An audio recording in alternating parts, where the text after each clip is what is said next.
Hello and welcome to episode number 17 of the Crisis Intelligence Podcast. Today is Sunday, September 28th, 2014. I'm Melissa Agnes, and this podcast is brought to you by Agnes Day. Let's talk crisis intelligence.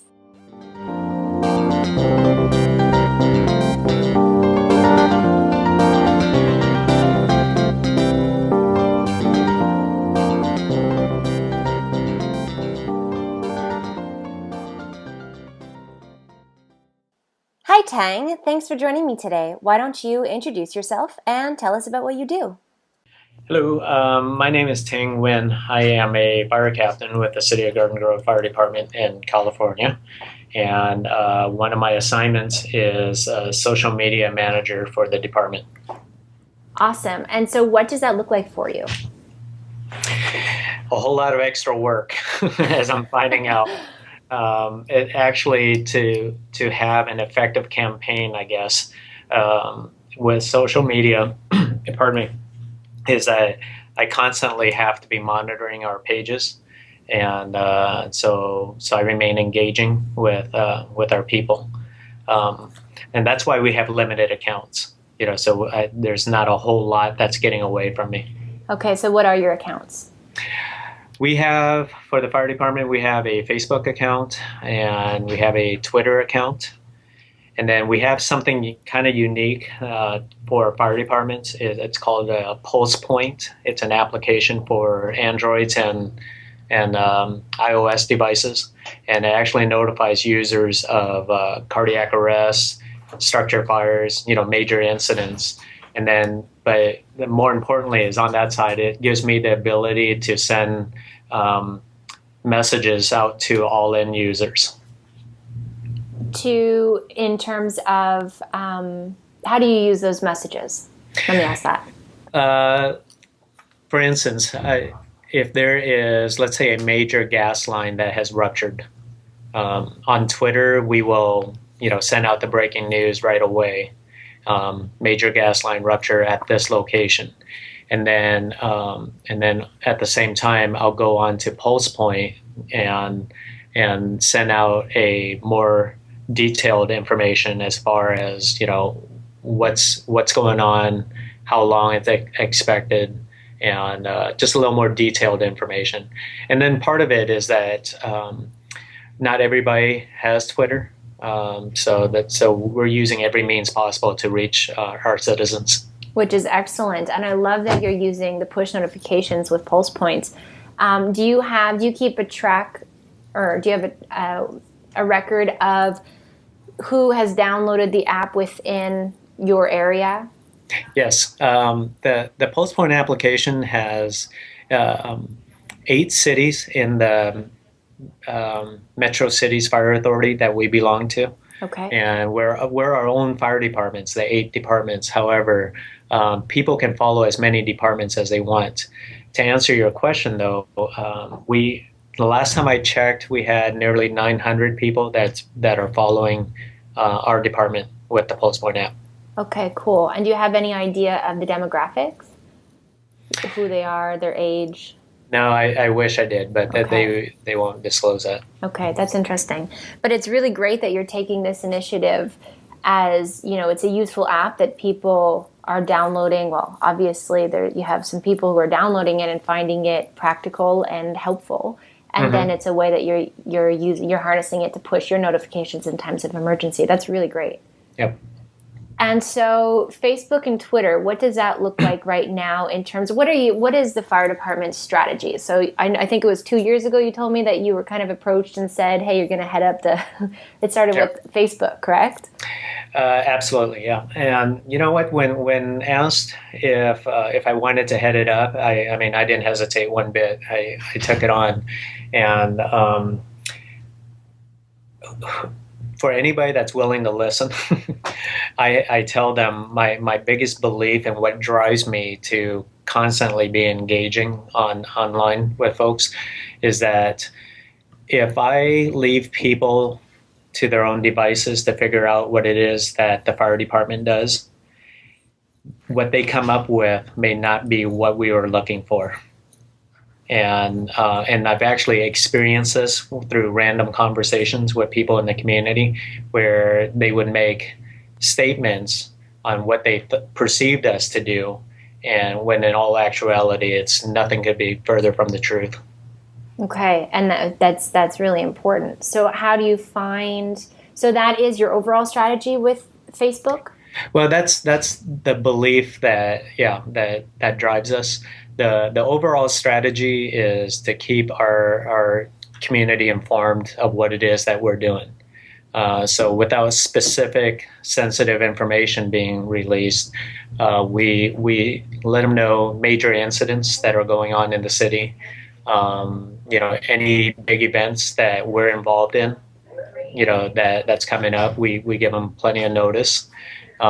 We send out safety messages, and this morning, one of our the west side of our city has a neighborhood watch Facebook group, and it's almost like 3,000 strong, and they're active on there. And so we actually have an account on there where we monitor. We don't say a whole lot on there until they bring up, they ask us a question. But this morning I took advantage of it because I just went through some social media training yesterday, which is always insightful. But I just pointed out to folks that, they have a lot of children that have social media also. And some parents are really oblivious as to what their children are doing. So one of our safety messages this morning was that, when people are doing background checks for, prospective employees, one of the first stops is social media to see a person's pattern of behavior. Oh, that's interesting. And so you're working, do you guys have an agreement or some form of working objective or I guess agreement where between the two of you, if there were some sort of emergency, that you would communicate with each other? And I'm talking about the Neighborhood Watch Facebook, whoever's in charge of that Facebook page, that you guys would communicate with each other behind the scenes to really help each other out with getting key messages out to citizens? You know what? Actually, right now, no. They approached us maybe about 8-9 months ago to join the group. Okay. And just to monitor and chime in whenever it was appropriate. And so it's pretty more or less, welcome, and let's see if we can help each other out. But there's nothing formal right now. Okay. I noticed I was taking a look at your Facebook page, and one thing I noticed was your fire department weekly stats, which I thought were really cool. So you have just last week. So when we recorded this, it was the week of August 11th. So the week of August 4th, you have 8 fires, 1 hazardous material, medical is 194, other is 6, and service is 14. So how do you find, then you've got responses. You've got 11 people who've liked it, then you've got 1 clever response that says, holy smokes. And then you've got, good job and the positive feedback or input, I guess, engagement from your community.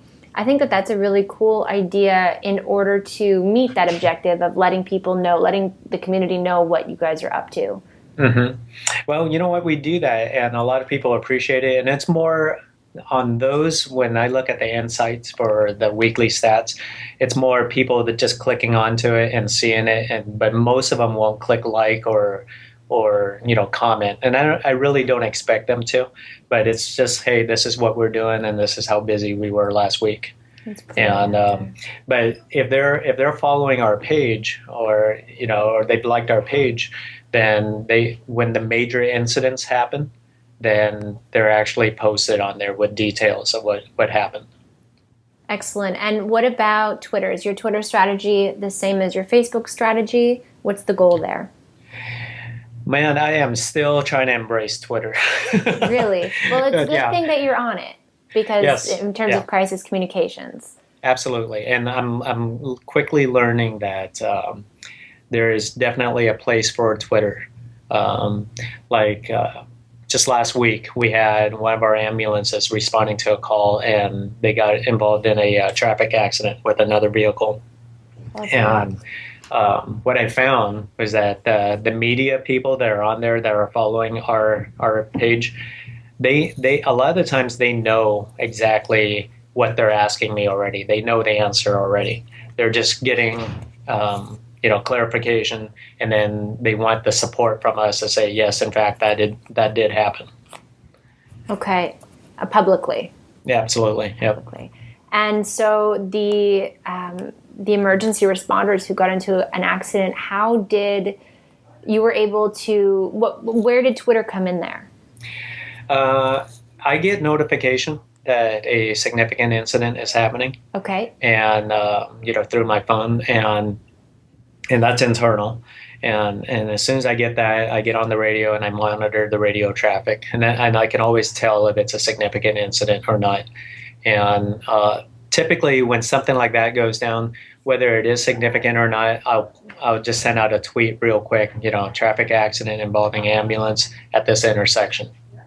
Okay. And people will do whatever they want with it. Some use it as more of a traffic guide for them. Hey, I'm going to stay clear of that area. And others, want a little more in depth. Excellent. And so in terms of emergency management and crisis communications and all of that, have you experienced or have you explored with that on social media as a means of communication? Is it part of your plans either now already set up or in the future to kind of test the waters and see how that could best be applied for important communications?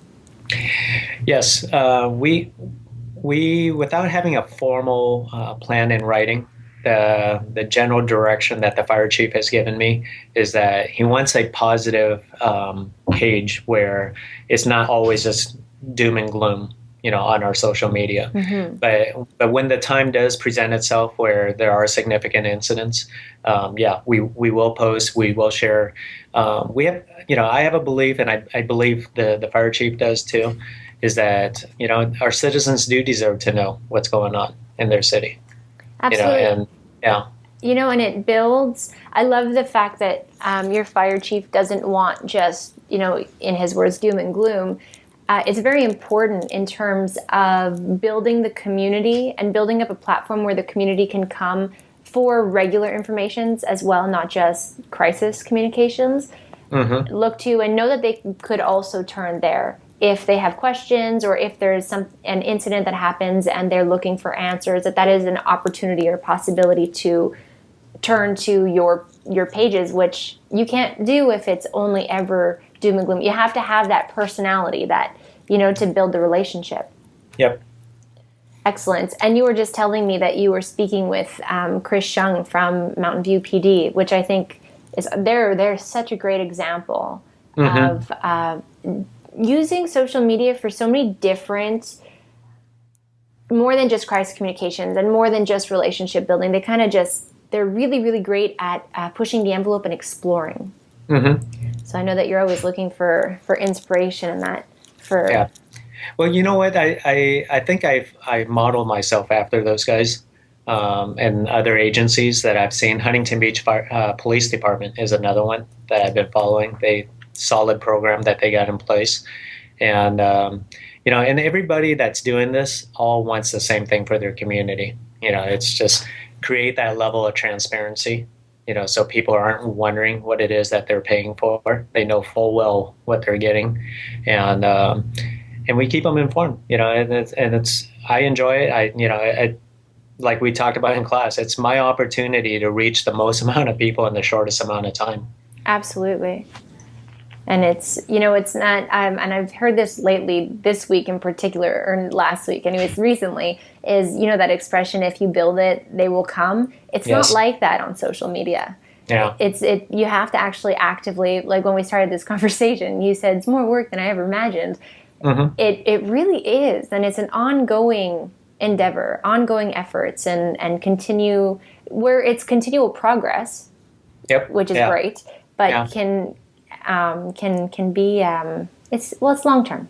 Well, you can always tell, and this is a generalization on my part, but I can always tell how much effort a page or the administrators of a page puts into it, based on reaction, engagement from the crowd and, their responses. Yeah, it's true. It's definitely true. And especially when you have objectives, when you've defined those objectives beforehand, then you can figure out strategies to achieve those objectives. Mm-hmm. So that's always interesting, and it's always great speaking with organizations who have those objectives defined and who are gauging, who are experimenting and gauging, okay, well, there was a great response with this. I love NATO is a good example of that. NATO's Facebook page, where they have their own internal obstacles where, just like a lot of government agencies do, where, leadership isn't necessarily sure. People are scared.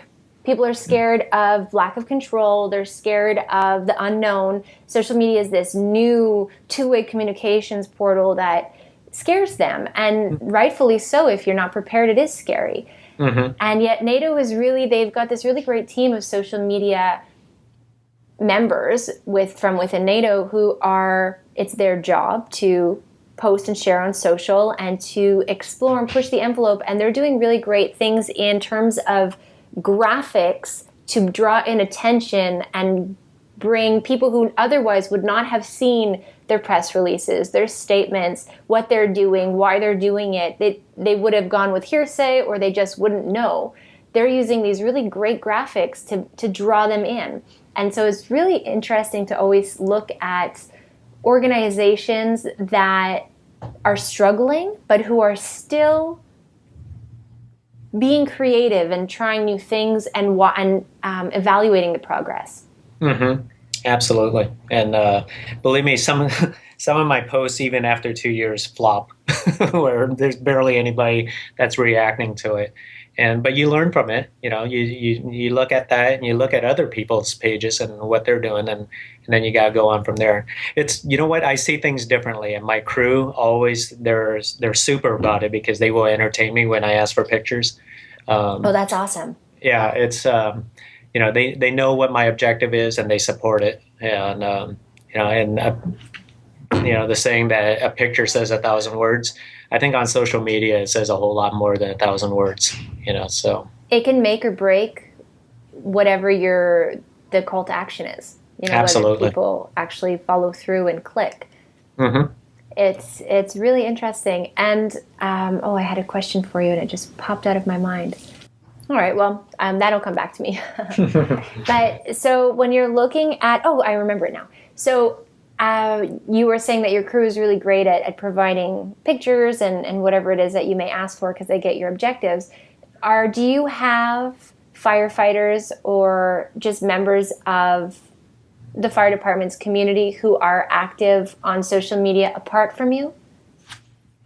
Yeah, I can't quite tell. And there are some that I see on there regularly, and some are on it more than others. What I found is that most people that react on there's a lot more women than there are men as far as the demographics go. So with that being said, the firefighters we don't see regularly on there. So it's interesting. So you say that you see women are more engaging or more on social. Do you mean within the community in general, or do you mean within your fire departments? Within the community in general. Okay. Most of the comments I see are mainly from women. We still get men that will respond, but they seem to be more women. Oh, that's interesting. So what are your biggest lessons you've learned so far? It's been 2 years that you've been on social. You've used it. You use PulsePoint to push notifications in important moments, which I think is really awesome. You use Twitter for the same reason. What are the biggest lessons that you've learned over the last 2 years? I tell you what, the biggest thing I've learned is that if you put all egos aside and you reach out for help, the community of people that are on social media are overly excited to help you. And that's what I found with several of the agencies up north, including Mountain View. They've been fantastic. I've been on a crash course as far as learning. So you find, groups, particularly on LinkedIn. That's where I found you. Yes, that's true. And other professionals. And I've just learned everything. I've just soaked it all up. And then beyond that, what I would suggest that a newcomer to this, which I'm not too far off from that, is, go conservative at first. Look at your insights and see what your audience likes. Don't be the robotic, just push out a message but never respond to people's comments or anything like that. You have to engage. You get back what you put into it. So those would be my strong recommendations for somebody that's just starting off. Excellent. And what about in terms of biggest obstacles you've faced? You know what? I think it's for most people too. The biggest obstacle that I face are the skeptics that are out there. I'll never forget one particular conversation I had with with a coworker, and it's just, in passing, we had this casual conversation, and he looked at me and he said, "I don't believe in what you're doing. I don't think we should be on social media." And what was his reason? Well, I asked him. I just go, why is that? And he just said he didn't have a reason. Which what I'm finding is that most people don't have a substantial reason for it. It's just a belief, a feeling that they have that we shouldn't be on there. That's interesting. Do you think it goes with the lack of understanding as well? I think with most things, yeah, that's usually the case. If you don't understand it, then what's the tendency? You just push it off and keep it at a distance.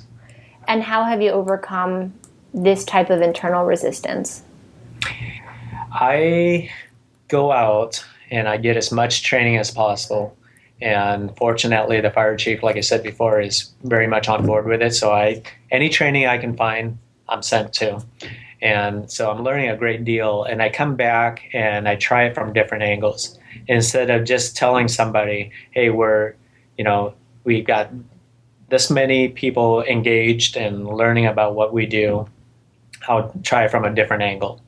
And I'll show them a different perspective. If you don't say something about an incident, somebody else can post an incident. Like we had a structure fire call where 3 houses were involved, and pictures were coming in left and right. Now, if I didn't say anything about that, it would be up to those folks to figure out what it is that went on. So when I present it that way to a lot of people, they can kind of understand where we're coming from. And some of them, it's going to be, I've got 12 years left in my career, and I might not have enough time to change their minds during that time frame. But others will see the value in it. Absolutely.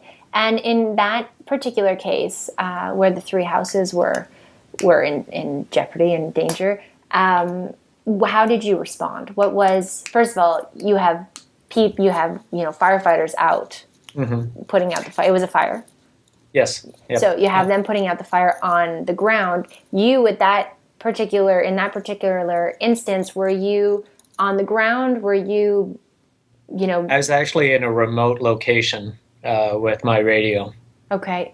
And, to the trained ear, you can tell exactly what's going on. Okay. And how significant it was.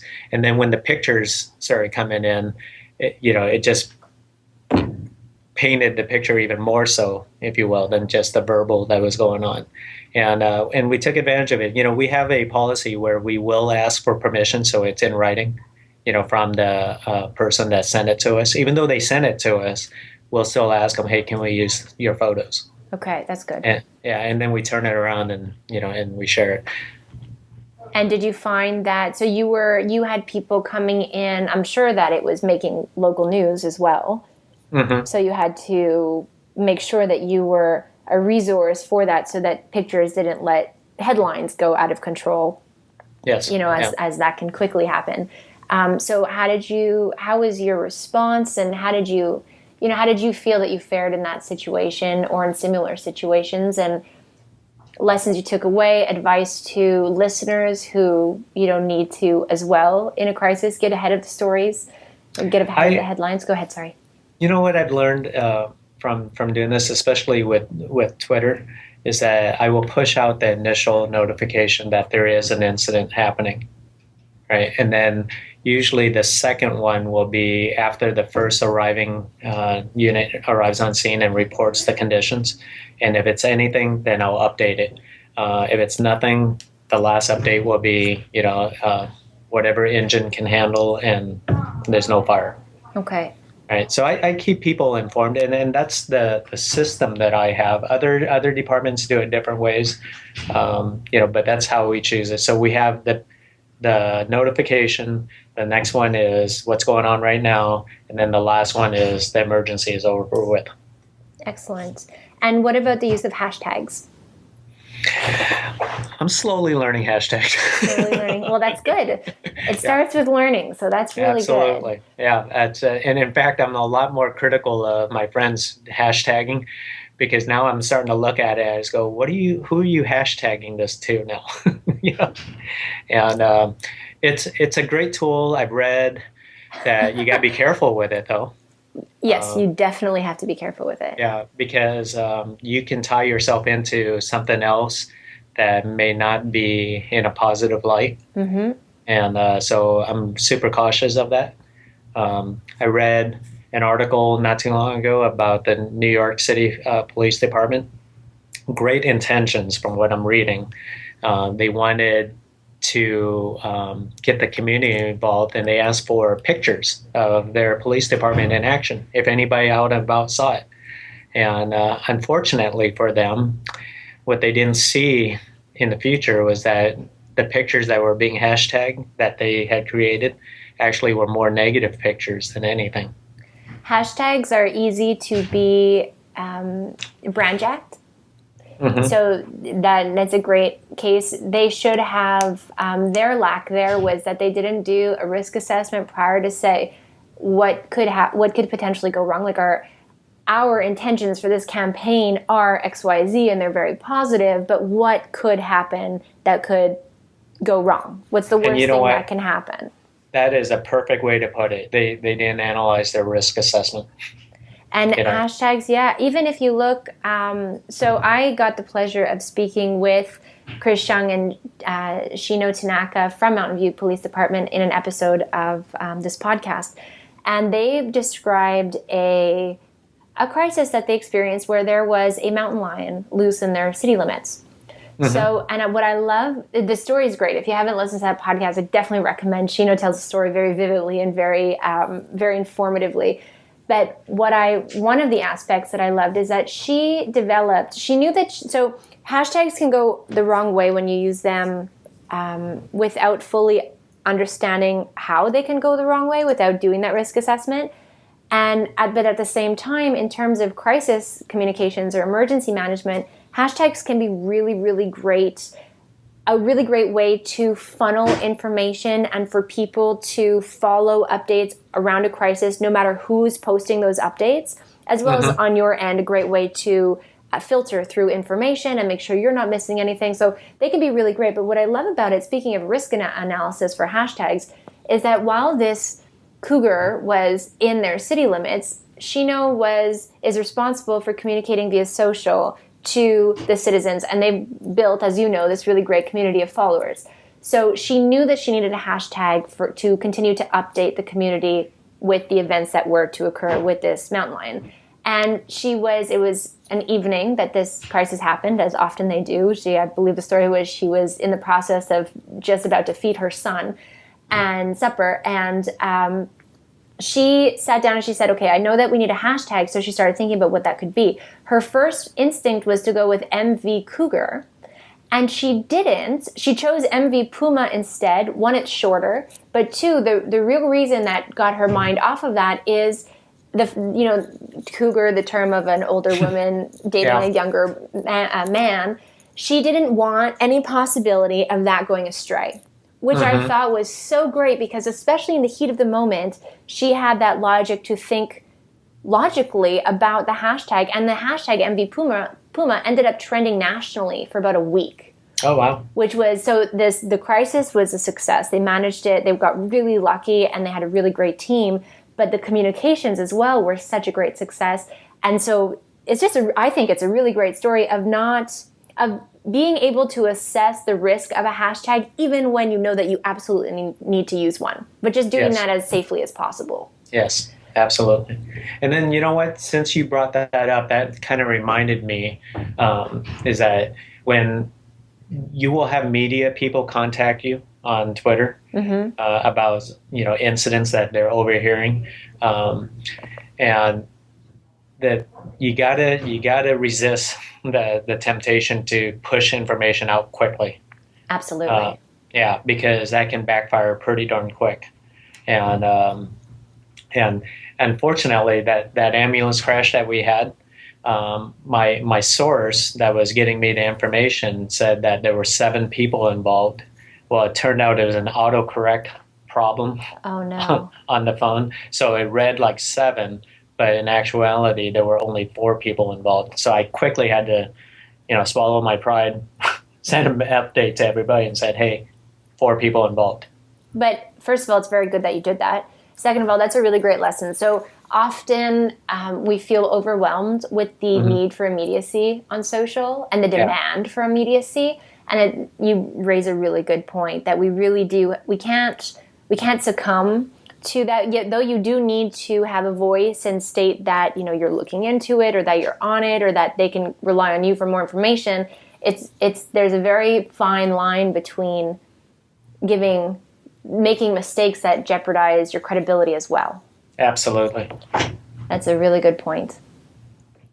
So what is next for Garden Grove Fire Department? I'm not quite sure at this point. I'm actually in a lurking mode, for lack of a better term. Well, I'm just watching other people's pages. We're actually, something that we're discussing right now is to actually meet with the people that are on social media in person. And so that's an idea that we've been discussing, of having coffee with the fire department. Like a tweet up or something? No, just actually out in person, just announcing it and tying a more personal feel to it. And, it's not your social media. No, but that's awesome. Traditional, but I think it's just another level for us. And then that way we can actually take pictures, if people allow it, and share with the rest of the community of, hey, you know what, we're your guys, and this, you hired us, and, we're out here for you, so that's our goal. That really ties in nicely with building the trust and the real community, the real relationships. Mm-hmm. So it doesn't just have to be virtual. Absolutely, yeah. I love that idea. Another good police department, actually, to follow, I don't know if you are, is the Toronto Police Department in Canada. Okay. And Chris Boddy, Boddy, is great to follow on Twitter and stuff. He's the police chief of the Toronto Police Department. Actually, he'll be on a podcast in the following, I think in 2 weeks it's scheduled to go. And I found him, I think, on Twitter, because he was just posting. He's got the picture of his, him in uniform as his picture, his profile picture, and he's tweeting about the police department going and shaving their legs for good causes, and meaning all men, not the women, and just like these really fun things that humanize the police department. So that might be one to reach out to. He's really friendly. He's really awesome, as well as to follow for cool ideas. I love that. The public service industry is really, you guys are really connecting with one another. You're following each other, and you're learning from each other and able to share. It doesn't matter where you are in the world, that you're developing this community amongst yourselves that I get the pleasure of watching and chatting with, interesting people like you, and watching it evolve. So I think that's really cool. Well, thank you very much. It's a pleasure to get on the phone with you today, too, and discussing this. This is fun stuff for me. I really enjoy it. I'm blessed that I have this job, and it doesn't feel like a job, really. So the best kind. And I think that I have a friend, or I know a fighter in close to my home, not in my town, but a few towns over. And I remember him telling me just that when he, it was a long process. I don't know what the process is like in the States, but in Canada, it's this really long process, and you go on this waiting list, and, it's really a calling that you're following. And that when he finally made it, I remember him saying the first day that he walked into the fire station, from his first day on the job, he just kind of stood outside and thought, wow, I'm a firefighter. And he still feels like that every day. And this is like 8 years ago that he told me this. And he still feels like that. So I think that it's a group of exceptional human beings that are just doing really great things to save their, the people within their community and to protect them. And so bringing social media to that aspect and finding ways to share important communications, and that can go for, the fun events that you're attending or bringing your community together to straight through to emergency communications, is just so important and so inspiring to watch. Oh, well, thank you very much. It's, it's one of the best jobs ever, for lack of better description, I guess. So I know that you're in the process now of you're learning as much as you can, and I know that I can't help in terms of the marketing strategy that you're undertaking, the marketing side of the social media, but do you have any questions for me that I could help with while we're on the call together? You know what? Government seems like, and I can't speak for private business because I've been out of that for a long time, but it seems like government goes at a little slower pace than the private sector. That's just my perception. Sometimes, I have to remind myself, the pace that I do need to go, and it actually helps me out. I'm just kind of curious. When you talked about earlier about pushing the envelope with Mountain View, where do you go from here besides giving the regular information and the crisis communication? Because without, if you have the crisis communication daily, you're probably working for a large agency that has a larger area and more potential. But for a smaller agency such as ours, it doesn't happen on a regular basis. So, to a smaller agency, what would you recommend as far as getting more people involved in what we're doing? That's a great question. I think that, well, first of all, government, you're right, government agencies tend to move slower. However, there are some, and you're an example of that, as well as a lot of, a number of the other departments and people that we've spoken about during this call are examples of how sometimes I feel like individuals within government agencies are moving so much quicker than organizations who have freedom, but not so much. They still have the same obstacles internally to bypass, and not everybody's on the same page. But in terms of going from here or getting more people involved and on board, I always say that it starts with education. Mm-hmm. So especially when you're confronted with, people who don't really get it, or people who don't maybe get social, and then they don't really get why the fire department has to be on social or the benefits of it. It starts with educating, and then not every organization, actually it's rare that most organizations don't have to deal with crisis communications on a regular basis, unless you're, the International Committee of the Red Cross or NATO, or, it's more infrequent when you're lucky. But it's still something that needs to be planned for and trained for, because when the time comes, it happens quickly, as you know, and things escalate quickly. And if you're not able, I like to say that you don't want to have experience in a crisis because you don't want to have to face a crisis, but when a crisis strikes, you want to have that experience. Yes. So it starts with the education internally, getting people to understand, using case studies and getting people to understand what it's about, what the purpose is, what the goals are, looking at where other organizations have succeeded in crisis communications or crisis management because of XYZ that you would like to bring into your corporate culture, and then training them, then developing a plan saying that, in these types of occasions or situations, this is how we respond, and here's a chart to help us, find those answers, whether it's a triage chart or response flow chart, to give you something at your fingertips that's predetermined when everything is calm, so that in the heat of the moment you have something very logical, even if emotions are running high, to fall back on, and then to train. Yeah, I agree. That makes a lot of sense. It's the most that you can do. And training can be fun in terms of, we do, for example, these crisis simulations that are crazy simulations. They simulate everything from Twitter and Facebook to news articles to the search engines to having reporters calling in asking for quotes. And you have your team there working together. There's no right or wrong answer because it's not a real crisis. All it is an exercise for people to grow from together.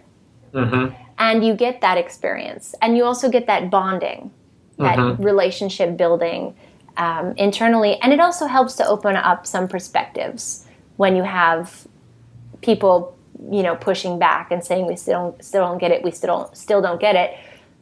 Put them into a simulation and they might just get it. Yeah, you never know. Yeah. But I think you're definitely on the right track. Oh, thank you very much. Tang, where can everybody find and follow all of your online activity? The Garden Grove Fire Department is our Facebook page, and on Twitter our handle is Garden Grove Fire. Which, by the way, when you're creating a new Twitter account, make sure that it's a shorter handle. Yeah, advice that so many people don't take. Oh my gosh! So now I'm like, okay, do I ditch my 300 followers or? So I would say, yeah, think about your handle. And honestly, I like Garden Grove Fire. So I think we're going to just stick with it. Yeah. So we're on Twitter at Garden Grove Fire. And then my professional account is in LinkedIn. So, just look me up. And then what else do we have going? And then if you have PulsePoint, for your community, find out if your community, all you have to do is search it when you download the free app and find out if your community is on board with PulsePoint. If not, it's a great tool. You should approach your fire department about it. And the people in our city that follow it love it because they know every single incident that's going on anytime they open that app and look at it. Very cool. And is it usually the fire department that's in charge of that app? Yes, it's solely a fire department application. Oh, is it? Because I'm pretty sure I have it on my phone. I've downloaded it in the past, but I'm in Montreal when I'm home, and we don't use it, or at least my community doesn't use it. So that's an interesting. I might actually go and talk to my fire department.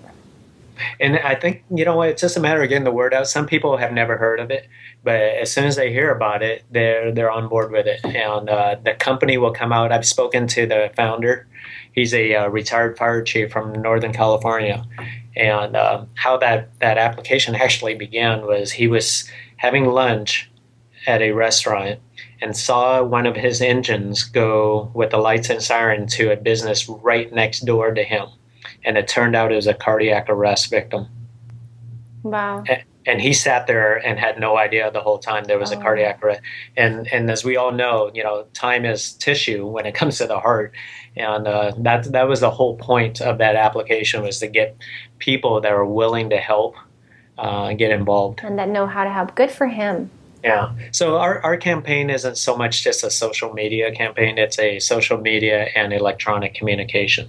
Excellent. I love that. I talk a lot about social media, but I'm a firm believer in just leveraging technology in terms of, we have all of this technology at our disposal that enables real-time communications and push notifications and geo-targeting and all of these wonderful, wonderful tools that are very beneficial in a crisis when, like you're saying, time is of the essence. Yes. Yep. So I'm good for you guys, and keep up, keep doing what you're doing. I'm going to continue to follow. Thank you. And if ever there's questions, you know where to reach me. Absolutely. Thanks so much, Tang, for taking the time today. It's been a pleasure speaking with you. Okay, you're welcome. Same here. Have a great day. You too.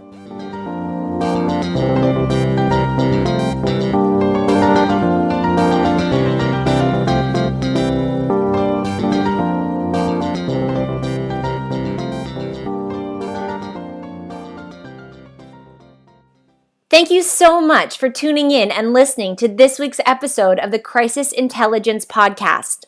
We appreciate all of your support, so if you could share this podcast with colleagues, friends, or anybody that you think would benefit from listening to it, we'd really appreciate you doing so. Also, if you could head on over to iTunes and or Stitcher to leave us a review so that other people who are interested in listening to the podcast can hear directly from you on what to expect and what you think of the podcast, we would really appreciate it. If you have any questions or comments or suggestions on topics of crisis communication that you'd like to hear us discuss, feel free to email us anytime at crisis@agnesday.com. Thank you so much for tuning in this week, and I look forward to talking even more crisis intelligence with you next Sunday.